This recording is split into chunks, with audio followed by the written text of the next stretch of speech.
बहुत समय पहले की बात है। एक छोटे से गांव में एक आदमी रहता था जिसका नाम था आशादीप। यह गांव एक सुंदर झील के किनारे बसा हुआ था जिसमें हमेशा पानी की बूंदें छिड़कती रहती थीं। एक दिन आशादीप ने झील के किनारे बैठकर खुद को ध्यान में लिया। अचानक वह एक चमकीली बूंद देखता है जो बाकी सारी बूंदों से अलग थी। वह बूंद अद्वितीय रंगों में बदल रही थी। आशादीप ने अपने होश गंवा दिए और उस रंगीन बूंद की ओर बढ़ते हैं। जैसे ही वह उसके पास पहुंचता है, बूंद एक छोटे से पंख बन जाती है और उड़ जाती है। आशादीप हैरान है और उसने उस बूंद के पीछे दौड़ते हुए उसे पकड़ लिया। वह देखता है कि वह बूंद एक मैजिकल दुनिया में पहुंच गई है जहां हर रंग का एक विशेष मतलब था।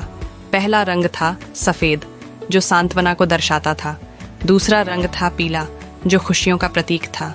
तीसरा रंग था नीला जो विशेष रूप से सपनों को साकार करने का दर्शाता था। आशादीप ने सफेद रंग की बूंद को छुआ और उसका मन सांत्वना से भर गया।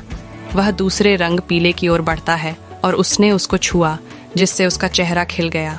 तब उसने नीले रंग की बूंद को छुआ और एक हल्का सा सपना देखा कि वह अपनी गांव को और भी सुंदर बना सकता है।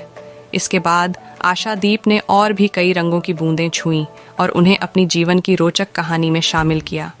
फिर एक दिन आता है जब वह एक अद्भुत बूंद को छूने का प्रयास कर रहा है, लेकिन वह बूंद बहुत ही अच्छे से बदलती रहती है।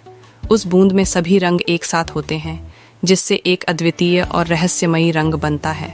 आशादीप ने उसे पूरी कोशिश के बावजूद पकड़ा नहीं सका।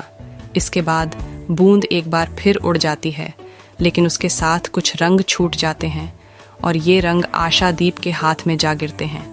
आशादीप हैरान होकर देखता है कि वह अब उस बूंद के साथ एक अद्वितीय शक्ति हासिल कर चुका है जिससे उसके आसपास की चीज़ें भी रंगीन होने लगती हैं। उसकी आंखों के सामने गांव की सबसे ब्यूटीफुल व्यू बनता है और वह समझता है कि जीवन भर के सफलता की खोज में हर कोई अपने अपने रंगों को छूना चाहता है। इस अद्वितीय शक्ति के साथ आशादीप ने अपने गांव को और भी सुंदर बना दिया और उसने देखा कि हर किसी के हृदय में